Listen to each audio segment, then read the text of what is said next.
Today on What's Next. There is a myth in this country that you have to gut it out and sweat it out in all these boot camps to get really healthy and fit. Not true.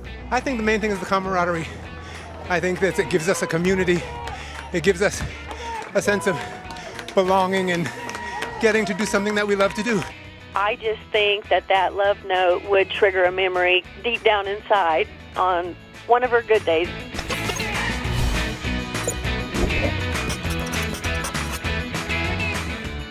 Welcome back to What's Next. This is your weekly reminder that it's never too late for a What's Next. And you know, why not think big? So, how many of you would like to live to be 100? Under any circumstance?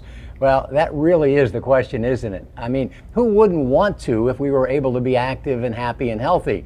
Here's a little subtext. There were 90,000 centenarians, people who do live to 100, in the U.S. in 2020. Conservative projections say there will be over 600,000 by 2060 and over 19 million who are 85 and older. Yes, there is an unprecedented demographic explosion of older adults now underway. And joining me today are three folks I know who are definitely increasing the odds that they are going to make it to a happy and healthy 100 by creating a What's Next that they love. Amy Sweezy, Bill Schaefer, and Cecily Wilson. And Cess, let's start with you. What are you doing these days, other than hanging out with us, that your 80-year-old self will thank you for? Roller skating. Trust me, Wow. I did it back in the day in high school. That was all the rage. And I'm still roller skating. I'm not good, but I still do it. And it is a fierce workout for the legs. I love it. I really do love it. You know, there are researchers who are now saying that, mostly due to advances in biotech, that for every day we stay alive, we actually gain 5 hours of life expectancy. So doesn't mean they're going to be good 5 hours, though, which really is the dilemma, which is why we invited Dr. Vonda Wright to be a part of our recent Launchpad to What's Next Live, because the future of healthcare is personal, it's preventative, and it is participatory. Dr. Wright is an orthopedic surgeon. She's a pioneering researcher in aging. Her work, in fact, has helped transform not just what we think about aging, but how we actually treat aging. And here's some of the advice that she shared that night. So we live in the most remarkable time to age in the history of people. We are no longer just watching and observing, but we can design precision programs for you and you, so that your program is not like yours or not like yours, because we are genetically different from the inside out. We can harness the molecular science of aging, we can prescribe precision lifestyle, and we can pivot our attitudes so that we do not believe that we are the victims of progression of time, but can pivot to healthy, vital, active, joyful. So how are we going to do that? Okay, here is your advice. 3 things only that you can do, and I hope next time I drive through the villages, I see y'all doing it. Number 1, I want you to lift heavy weights. Put down the little mamby-pamby pink weights, please. I want you to lift as heavy as your bones will let you for 3 to 6 reps. That's it. It's easy peasy. It really is. It takes all the work out. This is how you build stem cells. This is how you build mitochondria, which are the powerhouses. And this is how you're not going to fall down from a standing position and break your hip. Number 2, I want you to work in 20 jumps a day. You could do it just like this. This works 20 times. You could go up and down stairs. You could jump rope if you want. That will build better bones. Lift heavy and jump up and down. You thought it was going to be hard, didn't you? Not hard. Number 2, there is a myth in this country that you have to gut it out and sweat it out in all these boot camps to get really healthy and fit. Not true. Pro athletes spend 80% of their time in base training, which for us as mere mortal athletes is basically a brisk walk, getting our heart rates up, 45 to 60 minutes a day, and twice a week you speed it up and sprint a little. That gathers a lot of power in our muscles. So that's 3 things: lift heavy, do plyo, and base train, and sprint a little. I'm going to give you a bonus. If you want to stay really, really, really healthy, we want to eliminate sugar spikes. So if you're sugar addicted like me, this is hard, but I've done it and you can do it too. We want a flat glucose curve because look at all the benefits. Every health problem that you can think of is modified by eliminating refined sugar and eating green leafy and lean protein. Those are the 4 tips. I have spent my career understanding that aging, from the minute of our conception to the moment of our death, is the most natural part of living. And that instead of looking behind our shoulder to our 20s and 30s and 40s and saying, oh, those are the good times, we pivot to now, understanding that there are real science-backed ways that we can live the life we envision. Practical, doable, impactful advice from Dr. Vonda Wright. You can find our entire Launchpad Live program, including that presentation, on our Growing Bolder YouTube channel, so check it out there. And, you know, guys, what do you think? What are you doing today other than roller skating that might ensure that your health span is as close to your lifespan as possible? Amy? Well, I'm not roller skating, but I did like what Dr. Wright said. I'm doing 2 of the 4, so now I guess I have to work on the other 2. I love the jumping up and down, right? How easy is that? And cutting out sugar, eating healthy. That, for me, a healthy diet is really important. I feel like it's just as important as exercise, but I definitely need to do better on the exercise one. Bill, how about you? I know you play hockey. Those are awesome tips, and you say those are available to anybody, anytime, to download and share from the Growing Bolder YouTube channel. That's a great resource. Yeah, Amy, you know, here's the thing that I can't get through my head sometimes. I've got worn out knees. Sometimes I can barely even go down the stairs. And I went to my ortho, and you know what he said? Stop babying yourself. So I go to the gym 3 times a week and I work them, and they don't always feel okay, and they hurt every now and then, but you know what? They're stronger, and that's gonna help me in the long run. How about you, Sess? For me, I am like 2 out of the 4. So I eat a lot of the sugar stuff, but I'm up and down the stairs all the time because I have an apartment. And I do work out. I'm walking at least at 3 to 4 miles every 3 days, you know, so I'm doing pretty darn good because I want to live until I'm like 100, and I want to still be able to wear my stilettos because I love my pumps. I want to be like Tina Turner back in the day, right?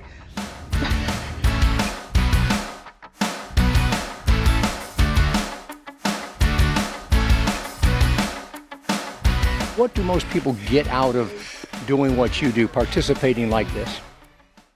Every moment is once in a lifetime.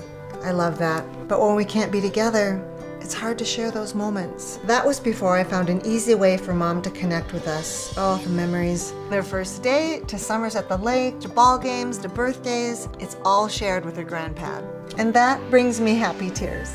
Mom, were your ears burning? Oh, you know they were. Did you get the pictures that Shelby sent you? I did, and I felt like I was right there with you.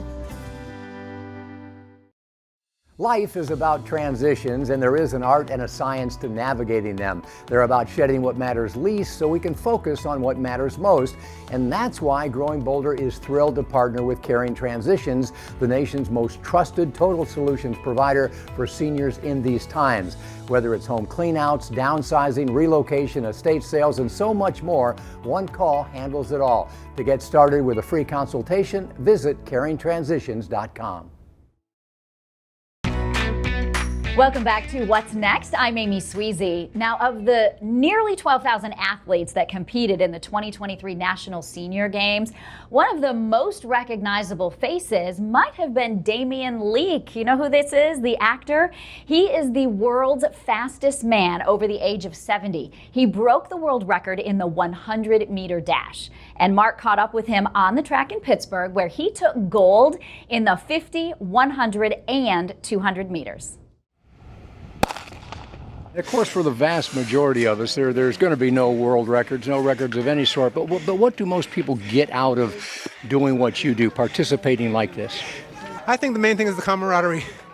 I think that it gives us a community. It gives us a sense of belonging and getting to do something that we love to do. We probably all had dreams of it, of either going to the Olympics when we were 21 or something, and we get to still do it. That's the wonderful thing. But that there's a community out here for you that's very supportive and cares about you. That's very nice. As you get older especially, you kind of need that. He is a successful actor and enjoys the sport enough to put in the work to compete. He was making me out of breath just talking there.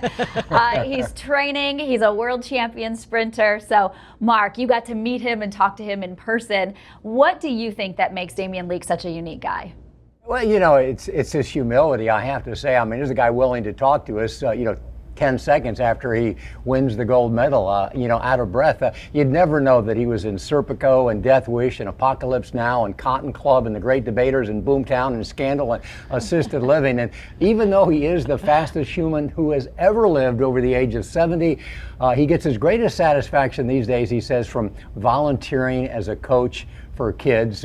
And we also interviewed Damien, by the way, for an episode of our Fountain of Youth podcast, and you really should check that out. You can find it on Apple, Spotify, or wherever you listen. And Cecily, you've also had a whole lot of impressive personal accomplishments, but like Damien, you seem, at least from my perspective, to get your greatest personal satisfaction out of helping others. What is it about giving that seems to be more satisfying than getting? Well, it's that old Bible verse that says it's more important to give more than you receive. And I get so much more.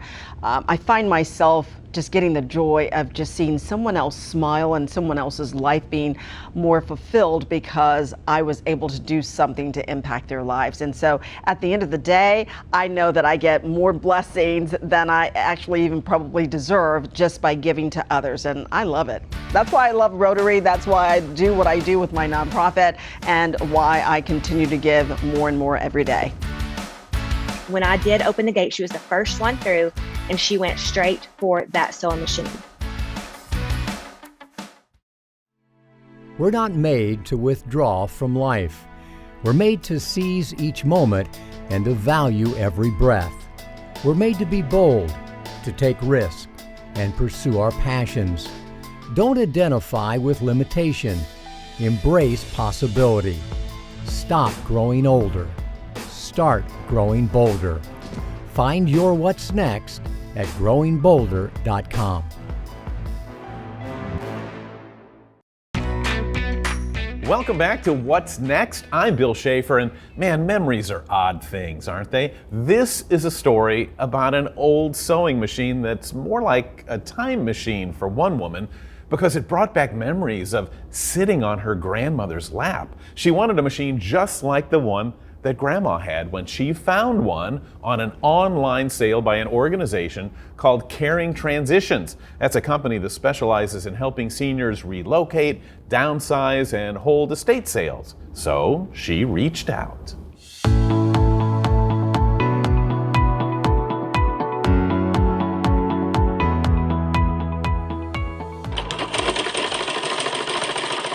Even the most common household items can come to mean so much more, and sometimes contain surprises that have been hidden for decades. To most, this is an ordinary sewing machine, but to Kim Payne, it's more like a time machine.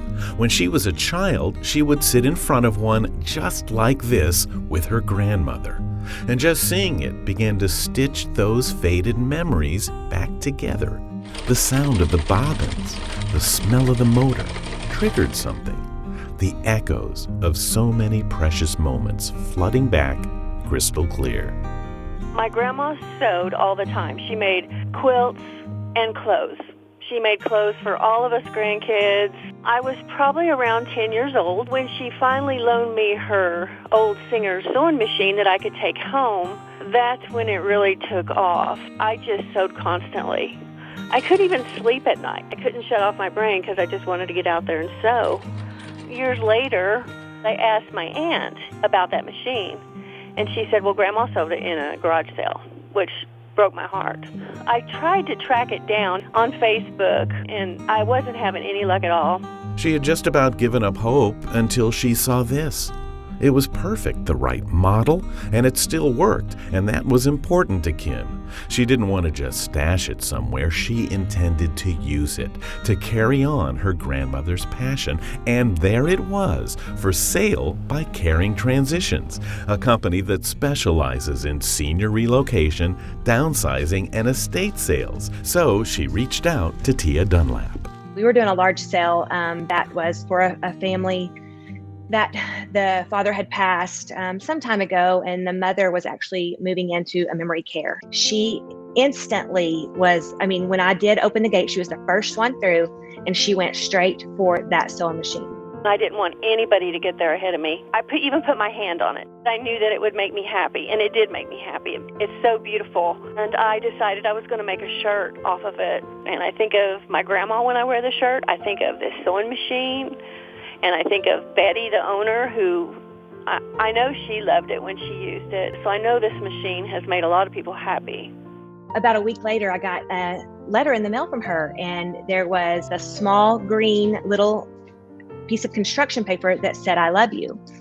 And Kim sent me that and said, when I was cleaning out the machine, this little piece fell out from the drawer. I could just visualize some grandchild writing that note and giving it to her, probably while she was sewing. I think it needs to be in her room. I just think that love note would trigger a memory deep down inside on one of her good days. And so we took it to the assisted living, and she just kept, with her little fingers, she just kept rubbing that little piece of paper. And to me, that tells me that we're doing exactly what we need to be doing with these people, because, maybe it wasn't that day, but maybe the next day, or maybe the day after that small little note from a grandchild that said, "I love you," maybe triggered a sweet memory. A cherished memory and a heartwarming note that lives on, just like that sewing machine. That's what Caring Transitions does. By helping one family downsize, transition, or change, another finds new meaning and purpose in many of the items, helping write new chapters and create new connections. That is the mission of Caring Transitions. Our name just speaks volumes. We care about what we're doing every day we are touching lives. And every day when we walk away from our client, we're hugging, there's tears, it's just an emotional part. And I'm thankful to be a part of that with the families.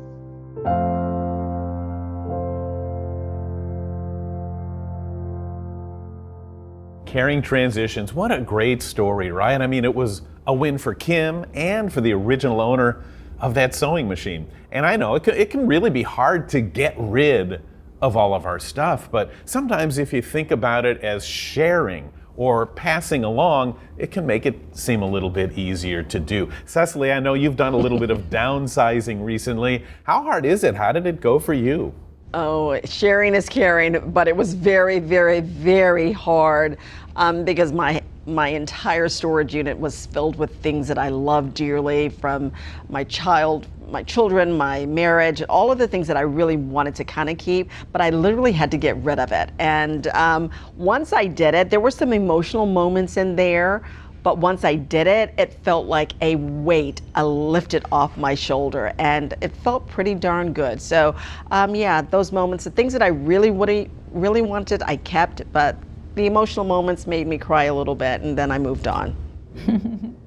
Yeah, I think decluttering, it's so important, minimizing. I'm kind of in that stage of life where I'm really just beginning it. And so for me right now, it's still easy because I can just get rid of all the stuff I don't need, I don't want, just get rid of the clutter. But I know the day will come when it's time to do like Cecily has done and really kind of enjoy the memory, but then share it with someone else. Bill, you mentioned their online estate sale deal. It really is very cool. Not just to get rid of stuff, but actually to buy stuff. It's an online auction. You can find more at ctbids.com. I've been all over that place. It is a lot of fun. You're likely to be faced with helping a loved one through a life transition, and Caring Transitions can partner with you during this time.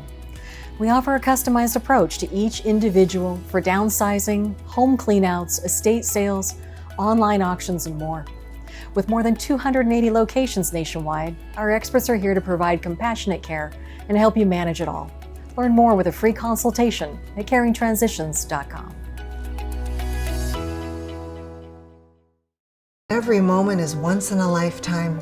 I love that. But when we can't be together, it's hard to share those moments. That was before I found an easy way for Mom to connect with us. Oh, the memories. Their first date, to summers at the lake, to ball games, to birthdays. It's all shared with her grandpad. And that brings me happy tears. Mom, were your ears burning? Oh, you know they were. Did you get the pictures that Shelby sent you? I did, and I felt like I was right there with you. Welcome back to What's Next. I'm Cecily Wilson. Are you following us on social media? You can find us on YouTube, Instagram, Threads, and Facebook, where we ask for your take on questions like the one Mark asked me at the beginning of today's show. What are you doing today that your 80-year-old self will thank you for later? Bill, what about you?